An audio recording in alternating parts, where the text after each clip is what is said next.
"She's got the wallet," he barked, eyes glued to the grainy security feed. Like that proved anything. So Jenna, single mom drowning in bills, found some rich guy's lost cash. Big deal. Everyone's looking at her like she's already guilty. 22 minutes. That's all they saw. Time enough to be tempted, right? But I saw something else. Something they missed. That photo tucked inside. The old man and his wife? It changed her face. I know it did. They think she's a thief? They have no idea how her quiet kindness will change everything. Not a clue. Ed of theft and fired on the spot. Her life is shattered. But the story doesn't end there because, just a few hours later, the quiet, unassuming man who lost that wallet comes back to the diner. And he isn't just any customer. He's Arthur Pendleton, the reclusive billionaire who owns the entire restaurant chain. And he wants to know why his wallet was found in the hands of a supposed thief. The smell of stale coffee and sizzling bacon grease was the perfume of Jenna Morales' life. It clung to her clothes, her hair, and her weary spirit. At 6:02 a.m., the lights of the Golden Spoon Diner flickered on, casting a jaundiced glow over the worn red vinyl booths in the checkered linoleum floor. For Jenna, it was another Tuesday, which meant another 14-hour shift on her feet. Another day of juggling coffee pots and placating impatient customers, all for a wage that barely kept the lights on in her cramped second-floor apartment. The real weight, however, wasn't the job itself. It was Noah. Her 7-year-old son was the sun in her universe, a bright, curious boy with a laugh that could melt glaciers. But that laugh was too often cut short by a ragged, desperate camp for air. Noah's asthma was severe, a constant lurking monster that prescription medication and regular nebulizer treatments kept at bay. But keeping it at bay was expensive. The co-pays, the emergency inhalers, the specialist visits. They were a financial tidal wave that was slowly pulling Jenna under. An eviction notice was tucked under a magnet on her fridge, a stark white rectangle of shame she tried not to look at. "Morales, you're on opening duty. Table 7's coffee's already cold, and they just sat down. Try to keep up today, will you?" The voice belonged to Dennis Peterson, the diner's manager. He was a man whose ambition had long outstripped his talent, leaving him bitter and obsessed with the small thief he ruled. He lived by the corporate manual, a 3-in-binder he treated like scripture. Policy was his shield, and he used it to bludgeon any hint of individuality or common sense out of his staff. "Yes, Mr. Peterson," Jenner said, her voice a practiced monotone. She grabbed a fresh pot of coffee, her movements efficient and automatic. Years of this work had turned her body into a machine. Poor smile. Take the order. Repeat. The morning rush was a blur of faces and orders, scrambled over easy bacon, crisp bacon limp. Jenna moved through it all with a detached grace, her mind 1,000 miles away, calculating. The pharmacy bill is $187. The rent is 2 weeks late. Noah needs new shoes. The numbers swirled in her head, a dizzying ballet of debt and despair. Her only ally in this place was Brenda, a heavy-set woman in her late 50s with a cynical sense of humor and a heart of gold. During a brief lull, Brenda leaned against the counter next to Jenna, refilling salt shakers. "He's on a tear today," Brenda muttered, nodding towards Peterson's office. "Got an email from corporate about optimizing profit margins. For him, that means counting how many napkins we give out." Jenna forced a weak smile. "Tell me something I don't know." "You look tired, honey. Is Noah okay?" "Same as always. Had a rough night." The humidifier helps, but Jenna's voice trailed off. She didn't need to finish.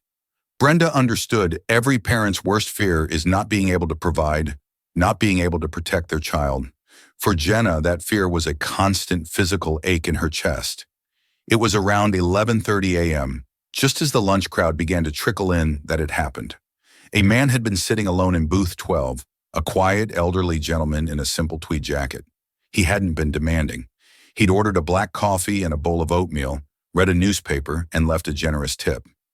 Jenner had barely registered him beyond his polite smile. As she cleared his table, wiping away the crumbs and collecting the dishes, her hand brushed against something thick and solid, wedged between the seat cushion and the booze wall. She pulled it out. It was a men's wallet. It wasn't flashy, made of dark, well-worn leather, but it felt heavy, substantial. Her heart gave a little flutter. Company policy, as drilled into them by Peterson and Daly, was crystal clear. All lost property, regardless of perceived value, must be surrendered to the on-duty manager immediately for logging and storage in the company safe. No exceptions. Jenner glanced towards the manager's office. Peterson was on the phone gesticulating wildly, his face red. He was probably arguing with a supplier about the price of ketchup packets. Turning it in now meant a lecture. It meant filling out a form in triplicate. It meant listening to Peterson pontificate about chain of custody and employee responsibility. I'll just wait until he's off the phone, she thought. It'll be quicker, less fuss. She slipped the wallet into the deep front pocket of her apron, the heavy leather of foreign object against her thigh. She had every intention of turning it in. In 5 minutes, 10 at the most, she would walk over to his office and place it on his desk. It was the right thing to do. It was the only thing to do. But in that moment, as she turned to greet a new family sliding into a booth, she had no idea that this simple, honest intention was about to cost her everything. The weight of the wallet in her apron pocket was a constant reminder. Through 3 more lunch orders and a half-dozen coffee refills, it felt like a lead weight pulling at the fabric, pulling at her conscience. Every time she brushed against the table, the solid rectangular shape pressed against her leg. Mr. Peterson was still on his phone call, his voice now a low, angry rumble that vibrated through his office door. Finally, a momentary calm descended upon the diner. Most tables were served, and the kitchen clatter subsided to a simmer. Jenna ducked into the narrow, dimly lit employee break room, a closetized space that smelled of instant soup and disinfectant. She needed a moment. Her heart was hammering against her ribs, a frantic rhythm of anxiety. Why? She hadn't done anything wrong. She was just holding on to it until the manager was free. Still, she had to see. Curiosity, a dangerous and powerful force, nared at her. What if there was an ID inside? She could see the man's name, maybe even find a phone number. If she could call him directly, she could save everyone the trouble of Peterson's bureaucratic nightmare. The man could come back, get his wallet, and be on his way. A simple human solution. With trembling fingers, she pulled the wallet from her pocket. The leather was soft, worn, smooth, with years of use. It opened with a gentle sigh. The first thing she saw was the cash. Her breath caught in her throat. It wasn't a few 20s. It was a thick, neat stack of $100 bills. She quickly, discreetly fanned the edge of the stack with her thumb. 10, 20, 30. She stopped counting somewhere around 50. $5,000, maybe more. $5,000, the number echoed in the sudden silence of her mind, drowning out the distant clang of pots and pans. It wasn't just money, it was a solution. It was the past due rent paid in full. It was the looming medical collection agency silenced. It was a new, more effective nebulizer for Noah. It was a month, maybe 2, without the crushing, suffocating weight of poverty pressing down on her. It was a chance to breathe. Her mind raced, painting a vivid, seductive picture. Who would know the man was old, unassuming? He might not even remember how much cash he had. He might not even remember this diner. He could be a tourist already on a plane to another state. She could just take it. She could walk out at the end of her shift, pay her bills, and no one would be the wiser. She saw Noah's face, his small chest heaving during a nighttime asthma attack, and her resolve wavered. Wasn't her son's health more important than the pocket money of some wealthy stranger? Her gaze fell from the cash to the other side of the wallet. Tucked behind a flap of leather, she saw the edge of a photograph. She carefully slid it out. It was old and faded the corners, soft with wear. It showed a young woman with a radiant smile, her hair styled in a way that suggested the photo was decades old. She was sitting on a park bench, and the man standing behind her, his hands on her shoulders, was a much younger version of the quiet gentleman from booth 12. They looked happy, deeply in love. There was an inscription on the back in delicate looping cursive, Arthur and Genevieve, 1978. Our bench. Something inside Jenna shifted. The cash was impersonal. It was paper. But this photo, this was a life. This was a memory, a piece of someone's soul they carried with them every day. This wallet didn't just contain money. It contained a man's history. It contained his love for the smiling woman in the photograph. To take the money would be to steal more than just cash. It would be a violation of that memory, a desecration of something sacred. She couldn't do it. The thought, which had seemed so logical and desperate just moments before now, felt monstrous. Her own struggles were real, but they didn't give her the right to inflict a different kind of pain on someone else. Her decision solidified. She started looking for an ID. She needed to find his name. She sifted through the slots past a few credit cards. Arthur Pendleton. The name was printed in simple block letters on a platinum card. There was no address, no phone number, just the name, Arthur Pendleton. She tucked the photo carefully back into its slot, closed the wallet, and took a deep, steadying breath. The temptation had passed, leaving behind a clean, clear sense of purpose. She would do the right thing. She would march into Peterson's office, slap the wallet on his desk, and endure whatever lecture he deemed necessary. She pushed open the break room door and stepped back into the diner. Mr. Peterson was finally off the phone, standing by the register with his arms crossed, scowling at the cash drawer. This was her chance, Mr. Peterson. She began walking towards him, her hand reaching into her apron.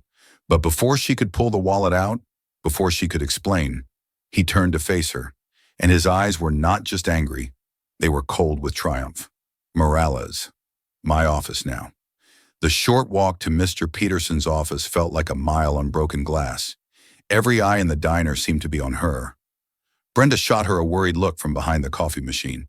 The cook peered out from the kitchen window, his spatula frozen midair. Jenna's stomach twisted into a tight, cold knot. This wasn't the look of a manager about to log a lost item. This was the look of a predator who had cornered his prey. The office was as charmless as the man himself. A cheap metal desk was littered with schedules and invoices. The only personal touch was a framed manager of the month certificate from 3 years ago. A small black and white monitor sat on the corner of the desk displaying a grainy four-way split of the diner's security cameras. Peterson didn't invite her to sit. He walked behind his desk and pointed a thick, accusatory finger at the screen. I saw you, Morales. Jenner's brow furrowed. Saw me? What? Sir, don't play dumb with me. It's insulting. He sneered. He tapped the screen, rewinding the footage. He pointed to a timestamp 11:34 a.m. It showed her clearing booth 12, finding the wallet and slipping it into her apron. Then he fast-forwarded. 11:35, 11:40, 11:45. The footage showed her serving other tables, pouring coffee, even smiling at a customer's child, all with the wallet still in her pocket. Finally, it showed her entering the break room.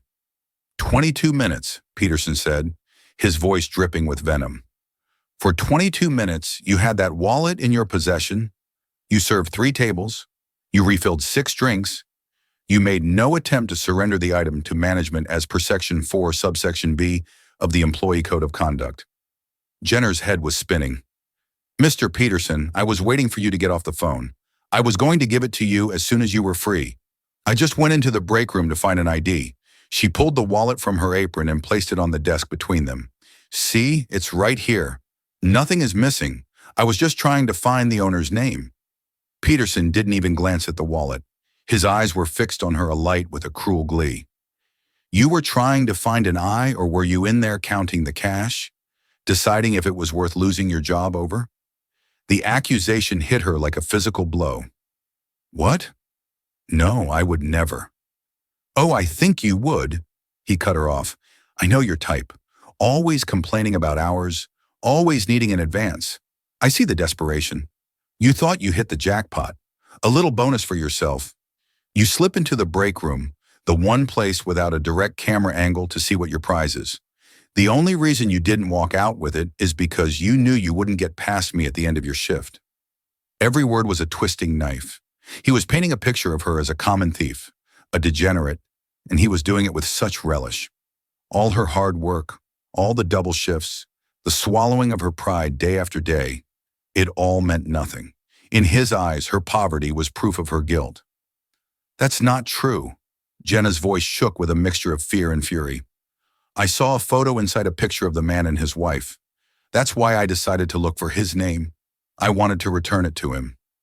His name is Arthur Pendleton. Peterson actually laughed, a short barking sound. A likely story. You're just making that up now to save your own skin. You violated company policy. You concealed lost property on your person for 22 minutes. That constitutes intent to steal. We have a zero-tolerance policy for that, Morales. Zero tolerance. He was enjoying this. He was making an example of her. He probably saw a commendation from corporate in his future. An at-boy for his vigilance. Please, Mr. Peterson, she begged, the fight draining out of her, replaced by a cold, creeping dread. I need this job. My son, he's sick.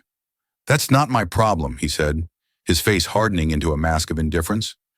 Maybe you should have thought about your sick son before you decided to become a thief. He leaned forward, his voice dropping to a low, theatrical growl. You are terminated effective immediately. Get your personal belongings from your locker. And get out. I want you off the premises in 5 minutes. Humiliation washed over Jenna in a hot, sickening wave. He wasn't just firing her, he was branding her. He was doing it in the middle of the lunch rush.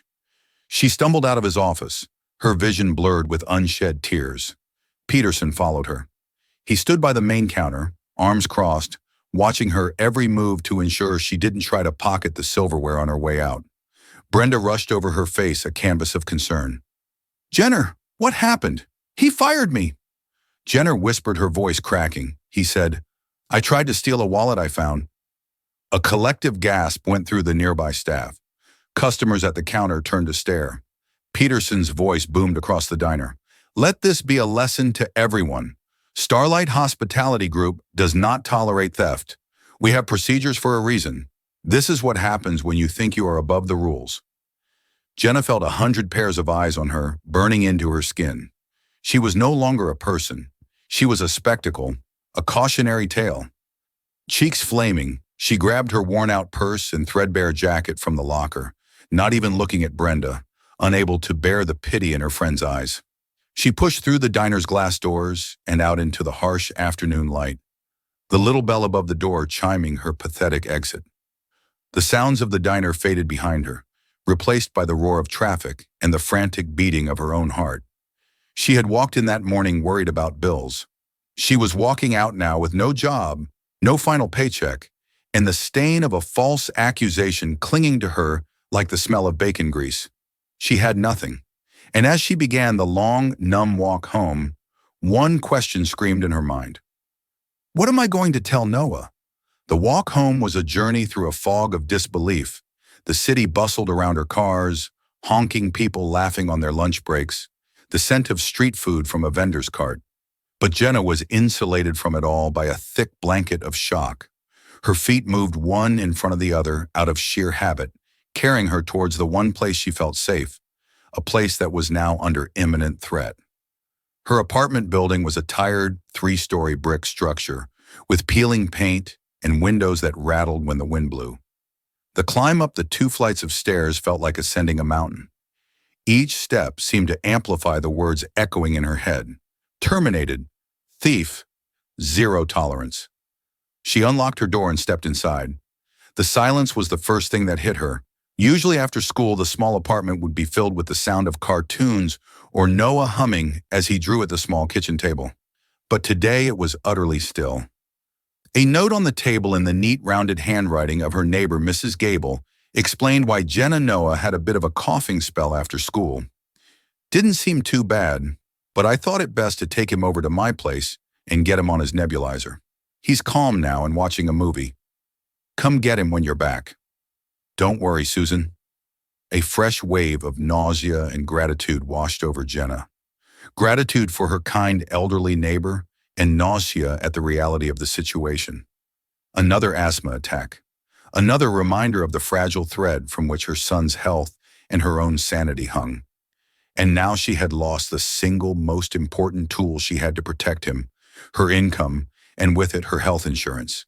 She sank onto the lumpy sofa, the springs groaning in protest. The eviction notice on the fridge seemed to mock her, its bold red letters glowing with malice. She stared at the worn spot on the carpet where Noah usually played with his toy cars at the crayon, drawing of a smiling sun he had taped to the wall. This was her world, this tiny, struggling, love-filled world, and Mr. Peterson had just set a match to it. For a long time, she just sat there hollowed out. The anger and humiliation from the diner had cooled into a solid, heavy lump of despair in her gut. How could this have happened? She had spent her entire life trying to be a good person. She worked hard, paid her taxes, was polite to everyone, and raised her son to be kind and honest. And her one reward for a moment of integrity was public disgrace and financial ruin. The irony was so cruel it was almost laughable. After an hour of sitting in the deafening silence, she knew she couldn't postpone the inevitable. She had to face her son. She walked over to Mrs. Gable's apartment and knocked softly. Noah flew into her arms the moment the door opened. "Mommy, I saw the new Astrobot movie. It was so cool. Can we get it?" Jenna hugged him tight, burying her face in his soft, clean-smelling hair, trying to absorb his innocent joy. "Maybe soon, sweetie. Maybe soon." Mrs. Gable gave her a knowing, sympathetic look. He was a trooper, just a little wheezy. "He's fine now." Back in their own apartment, Jenna tried to act normal. She helped Noah with his homework, listened to him chatter on about Astrobot's laser cannons, and made them macaroni and cheese for dinner. But a dark cloud hung over her, and Noah, perceptive as always, picked up on it. "Are you sad, Mommy?" he asked, pushing a noodle around his plate. Jenna's carefully constructed dam of composure finally broke. A single tear escaped and rolled down her cheek. "Yeah, sweetie, Mommy's a little sad." She couldn't bring herself to tell him the whole truth, to see the fear in his eyes. "My job, it's finished. I won't be working at the diner anymore." Noah's face fell. "Why don't you like making pancakes?" "It's complicated," she said, forcing a watery smile. "But don't you worry.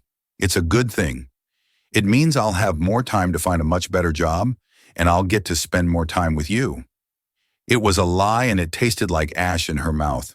The truth was, she would be spending every waking moment desperately scouring online job boards, pounding the pavement, facing rejection after rejection in a city that had little to offer a waitress without a high school diploma. Later that night, long after Noah had fallen asleep, Jenna sat at the kitchen table, the glow of her old laptop illuminating her face. The screen was filled with job listings, telemarketer, warehouse stalker, overnight cleaner. Each one required experience she didn't have, or offered hours that were impossible for a single mother. The silence of the apartment pressed in on her. It was a silence filled with the hum of the refrigerator, the distant wail of a siren, and the terrifying sound of her own dwindling options. She thought back to the wallet, the $5,000. The easy way out she had rejected for a dark, fleeting moment. She wished she had been the person Mr. Peterson accused her of being. She wished she had just taken the money. At least then, she would be $5,000 richer instead of jobless, shamed and utterly hopelessly alone. She closed the laptop, leaned her head on the table, and finally allowed herself to cry. Arthur Pendleton did not care about the money. The $5,000 in his wallet was a fraction of what he earned in interest before his first cup of coffee in the morning. What he cared about was the photograph. The faded image of Genevieve, his late wife, was the single most valuable thing he owned. He had carried it every day for 47 years. It was his compass, his connection to a time when his life was simpler and infinitely richer. He didn't realize the wallet was missing until late that afternoon. He reached for it to pay for a book at a small independent bookstore, and his hand met an empty pocket. A mild panic, cold and sharp, pierced his usual calm. He mentally retraced his steps. The park, the bookstore, and before that, the diner, the Golden Spoon. He hadn't been to one of his own diners in years. He'd started Starlight Hospitality Group with a single location, a place much like the Golden Spoon, built with his own hands and Genevieve's unwavering belief in him. After she passed, he had retreated from the world, burying himself in the sterile, anonymous world of boardrooms and stock portfolios. His empire grew, but he had lost touch with its foundation. This morning, on a whim of nostalgia, he had decided to visit one to see if any of the old magic was left. His driver, a stoic man named Paul, navigated the black sedan back to the diner. It was now 4:00 p.m., the quiet period between the lunch and dinner rushes. As Arthur stepped out of the car, he felt a pang of disappointment. The place looked tired. The sign was missing a letter, so it read the G. Len Spoon. It lacked the heart, the warmth that he and Genevieve had poured into their first venture. He pushed open the door, the little bell chiming his arrival. A different waitress was on duty, now a young woman with pink hair who barely looked up from her phone. At the counter, a man in a slightly too tight manager's uniform was proudly supervising the refilling of sugar dispensers. This must be the man in charge. Arthur approached him. "Excuse me, I was in here earlier this morning around 11. I believe I may have left my wallet." The manager, Dennis Peterson, straightened up, puffing out his chest. A lost wallet was an opportunity to demonstrate his competence. "A lost wallet, you say? Can you describe it?" "Dark leather, worn. It had a significant amount of cash in it," Arthur said, his voice quiet and steady.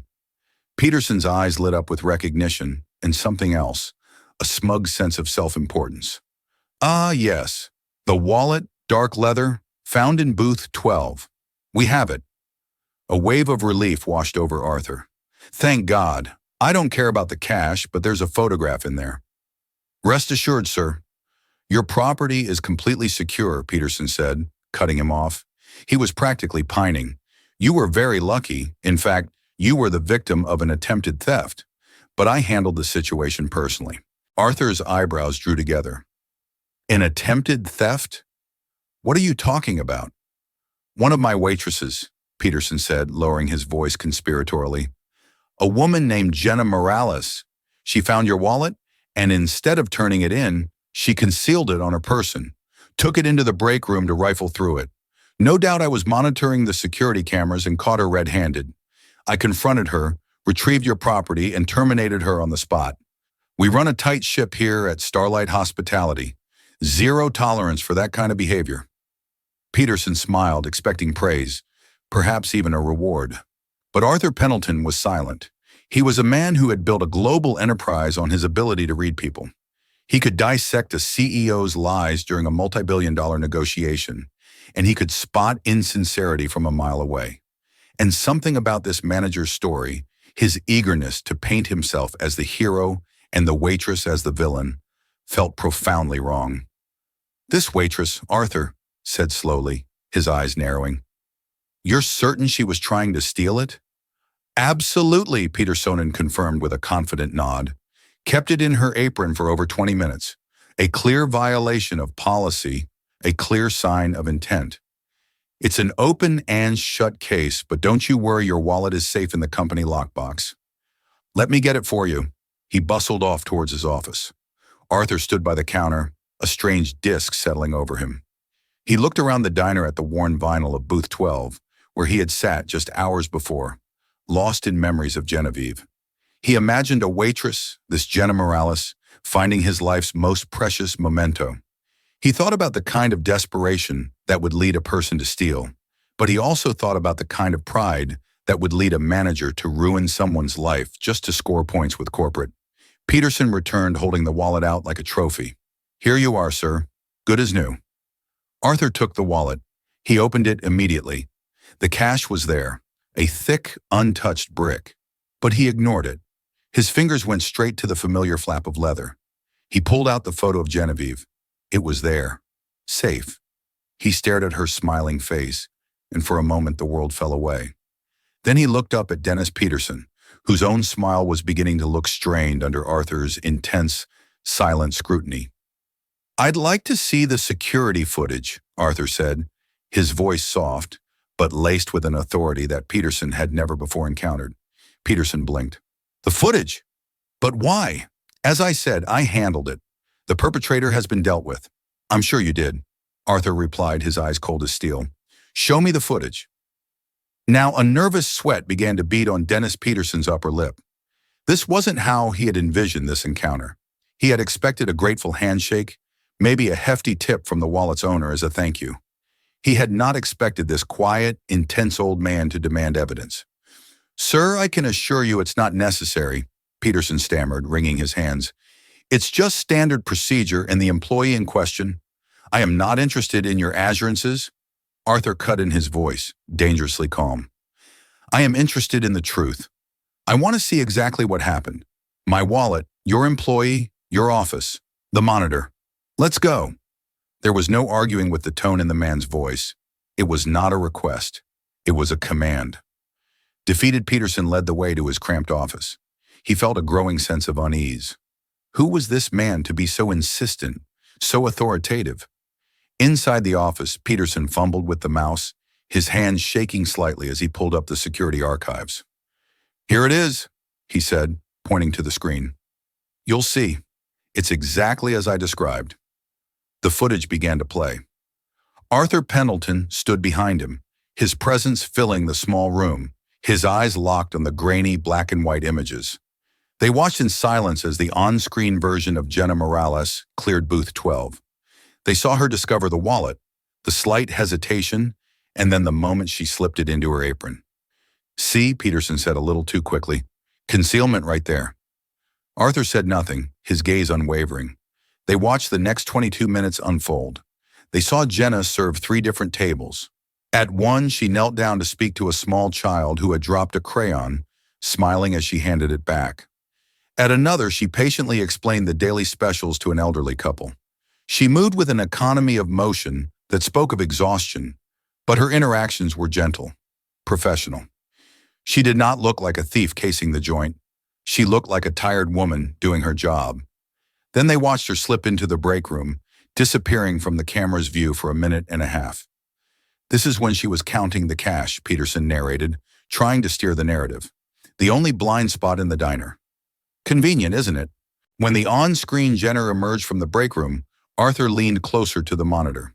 He saw it clearly, the set of her jaw, the determined look in her eyes. It was not the expression of someone who had just decided to commit a crime. It was the expression of someone who had made a difficult decision and found peace with it. She walked directly towards the manager's office.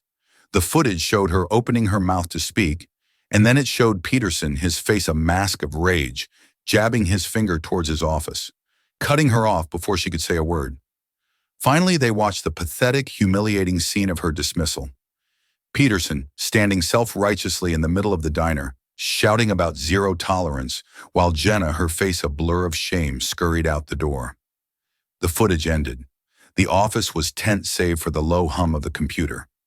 "It is not as you described," Arthur said, his voice barely a whisper.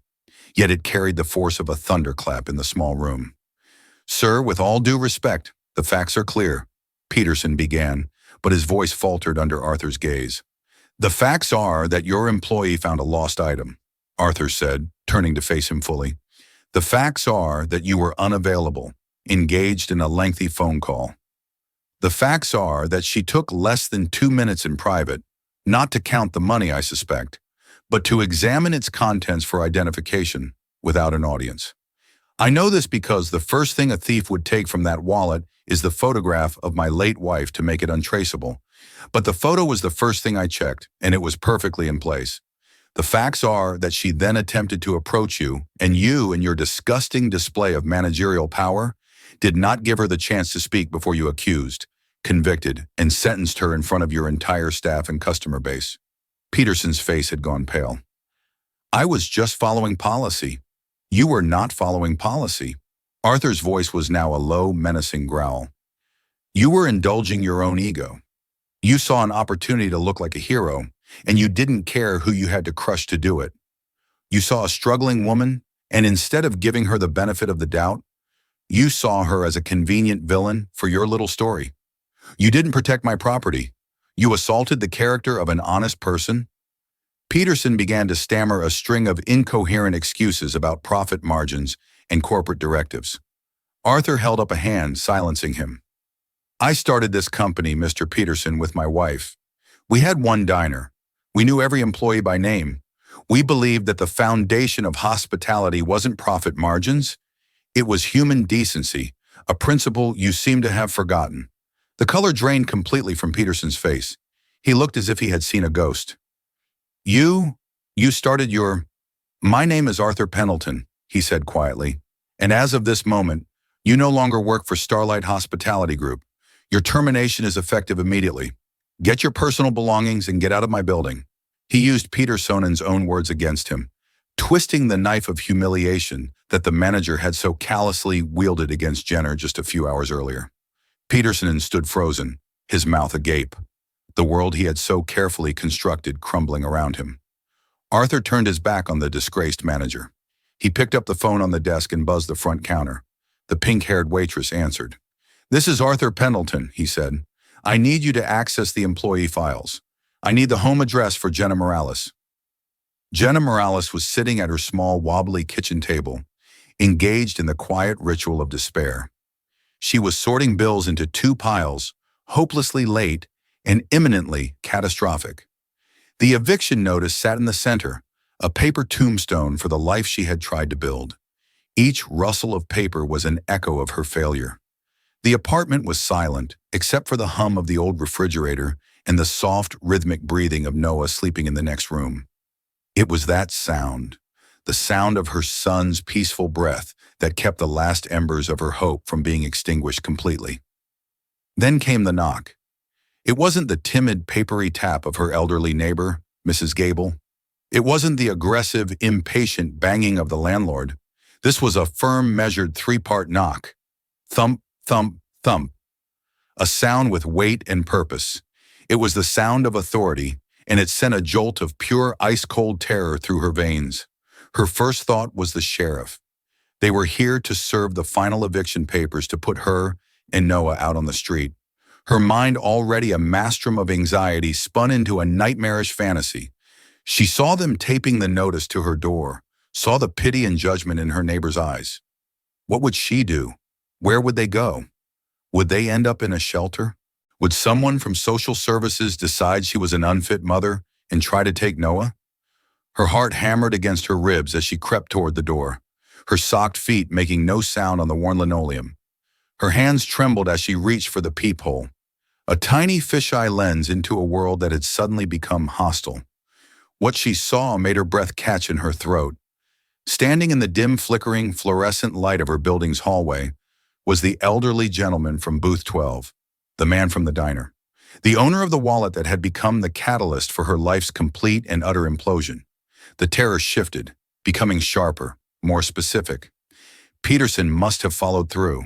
He must have filed a police report embellishing his story of her attempted theft. This man, this victim, was here with the police. They were probably waiting just out of sight down the stairs to identify her, to press charges to have her arrested. The image of being led away in handcuffs of Noah waking up to find his mother gone flashed behind her eyes. It was a vision so horrific it almost brought her to her knees. Taking a ragged breath, she decided she couldn't hide. She had to face it. She slid the chain lock into place, a flimsy, pathetic piece of metal that was her only shield, and opened the door a few inches. "Can I help you?" she asked. The voice that came out was not her own. It was a thin, reedy whisper, stripped of all warmth and life. The man's face, seen up close, was etched with lines of weariness and a deep, profound sadness. He looked not like an accuser, but like someone carrying a heavy burden. "Miss Morales, Jenna Morales," he asked, his voice gentle, devoid of any malice. "My name is Arthur Pendleton. I was at the diner this morning. I believe you found my wallet." Jenna flinched as if he'd struck her. The chain rattled as her hands shook. "I didn't steal anything." She blurted out the words. A desperate torrent. "I swear I didn't. I was going to give it right to the manager, Mr. Peterson, but he was on the phone. I just wanted to look for an ID. I never would have taken anything. Please, you have to believe me. I have a son." Arthur Pendleton held up a hand, not to silence her, but as a placating, peaceful gesture. "I know," he said, and the simple words were so full of sincerity they momentarily stunned her. "I know you didn't, Jenna. I saw the truth with my own eyes. May I please come in for a moment? I promise you, I am not here to cause you any more trouble. I am here to try and undo some of the trouble that has been done to you." She stared into his eyes, searching for any hint of a lie, any trap. She found none. There was only a quiet, resolute honesty. Against every instinct, screaming at her to slam the door and hide, she slowly, hesitantly slid the chain free. She opened the door and stepped back, allowing him to enter her small, threadbare world. He stepped inside his presence, seeming to take up all the air in the room. He was dressed in a simple but clearly expensive wool coat, and his shoes were polished to a soft gleam. They stood in stark contrast to the cracked linoleum and the faded thrift store armchair. He took in the apartment in a single sweeping glance. The crayon drawing of a smiling sun taped to the wall. The single pair of Noah's small, worn-out sneakers by the door. The stack of bills on the table. His gaze wasn't one of judgment or pity. It was one of quiet, heartbreaking comprehension. "I have just come from the diner." He began, turning to face her fully. "I asked to see the security footage from this morning. I watched the entire incident unfold." He paused and described what he saw. "I saw you find the wallet. I saw you look towards the manager's office and see him occupied. And then I watched you serve 3 more tables. I saw you kneel down to help a little girl who had dropped her crayon. I saw you patiently assist an elderly man who couldn't read the menu. And then I saw you walk into the break room." Jenner's stomach clenched, but he continued. "Mr. Peterson claimed you were in there counting my money, but I saw the look on your face when you came out. It wasn't the look of a thief. It was the look of someone who had made a decision. A hard one, I imagine. Then I saw you walk directly to him to do the right thing, and he never even gave you the chance to speak." He took a step closer, his eyes locking with hers. "What Mr. Peterson did to you, the accusations, the public humiliation was a monstrous injustice. It was cruel, it was unwarranted, and it was a complete failure of everything my company is supposed to stand for. And for that, from the bottom of my heart, I am sorry." Jenna stared at him, bewildered. "Your company?" A flicker of pained irony crossed Arthur's face. "Starlight Hospitality Group. I started it a lifetime ago, which means that Mr. Peterson was my employee acting in my name. The responsibility is ultimately mine." The revelation landed with the force of a physical blow. Jenna stumbled backward and sank onto the arm of her lumpy sofa. The quiet man from the booth, the owner. The entire time she had been serving coffee to the man who owned the building, who owned her job, who owned her entire miserable fate. The world tilted on its axis. "Mr. Peterson has been relieved of his duties," Arthur stated flatly. "But firing him doesn't fix this. It doesn't undo the damage. It doesn't pay your rent." He nodded towards the pile of envelopes on the table. "And it doesn't help your son. You mentioned he was sick." Tears, hot and sudden, welled in Jenna's eyes. She could only nod, the word "ama" caught in the tight knot of her throat. "Jenna," he said, his voice softening, becoming almost paternal. "In this world, integrity is the rarest and most precious commodity. It's worth more than any stock, more than any building. Today you were faced with a temptation that could have solved your problems in an instant. A temptation I am sure felt overwhelming, and you chose to do the right thing. You chose to protect a memory for a complete stranger." He reached into his coat pocket and pulled out a long, crisp business envelope. "This is not charity," he said, holding it out to her. "This is restitution. This is a bonus for integrity under extreme duress. And it is an offer." Her hand trembled so violently she could barely take the envelope from him. She fumbled with the flap, her fingers feeling clumsy and numb. Inside were 2 documents. The first was a cashier's check made out to Jenna Morales. When she saw the amount, her vision swam. $50,000. It was an impossible number, a figure from another universe. She had to read it 3 times to be sure her eyes weren't deceiving her. "That," Arthur said gently, "is to settle your accounts, your rent, your medical debts, all of it. It is to provide a cushion so that you never again have to feel the kind of desperation that forces you to even consider a choice like the one you face today. It is also compensation for the slander against your character and the profound emotional distress you were forced to endure." The second document was a letter on heavy cream-colored paper, bearing the Starlight Hospitality Group letterhead. It was a formal job offer. Her eyes scanned the page past the legalese to the title Regional Manager Quality and Training. The proposed salary was a number she had never dreamed she would earn in a year, let alone with full medical, dental, and vision benefits for her and her family, effective immediately. "I have a problem, Jenna," Arthur said, drawing her stunned gaze up from the paper. "My company has grown too big. I've become disconnected from the heart of it. It's filled with men like Dennis Peterson. Men who see policies, not people, who see numbers, not names. I need to fix that. To do that, I need someone to be my eyes and ears, someone to travel to the diners to work with the staff to ensure the core value of this company. Human decency is not just a slogan on a poster. I need someone who understands, someone who has been on the other side of that counter, someone with unimpeachable character. He took his worn leather wallet from his pocket, and from it he carefully removed the faded photograph of his wife.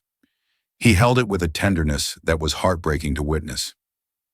"This is Genevieve," he said softly. "My late wife. We started the first diner together. She always used to say, 'You can judge a person's soul by what they do when they think no one else is looking.' Today, Jenna, I saw your soul, and it reminded me of hers. Honest, strong, kind." He looked from the photo to her, a deep, pleading sincerity in his eyes. "Please," he said, "come work for me. Help me make this company a place that Genevieve would be proud of again." Jenna looked from the check that represented freedom to the letter that represented a future to the kind, sated billionaire who was offering her a lifeline. The crushing weight that had been pressing down on her chest for months, for years, finally began to lift. The tears that had been falling in silent despair now flowed freely. But they were tears of shock, of release, of a gratitude so immense it felt like it could split her heart open. The future, which just an hour ago had been a terrifying dark void, was now a wide-open vista of possibility. Noah would have the best doctors. They would have a safe place to live. She would have a purpose. She had been seen in her moment of deepest humiliation. Her true character had been witnessed, and it had saved her. A sob escaped her, followed by a watery, incredulous laugh. She looked at Arthur Pendleton, the ghost of Booth 12, her executioner and now her savior, and for the first time in what felt like a lifetime, she gave a real radiant smile. "Yes," she whispered, her voice choked with emotion. "Yes, I accept." Jenna Morales' story is a powerful reminder that the choices we make when no one is watching are what truly define our character. In a moment of intense desperation, faced with a life-changing sum of money, she chose honesty. She chose to honor the memory of a stranger over her own immediate needs. And while she was punished for it by a system that valued rigid rules over human decency, her integrity ultimately shone through, attracting a reward far greater than she could have ever imagined. This isn't just a story about a waitress and a billionaire. It's about the ripple effect of a single honorable act. It teaches us that true wealth isn't measured in dollars, but in character, and that sometimes the greatest acts of kindness come from the most unexpected places. If this story of justice and integrity moved you, please give this video a thumbs up to help it reach more people. Share it with a friend who needs a reminder that doing the right thing, even when it's hard, always matters. And don't forget to subscribe to our channel for more real-life stories that will restore your faith in humanity. Thank you for listening.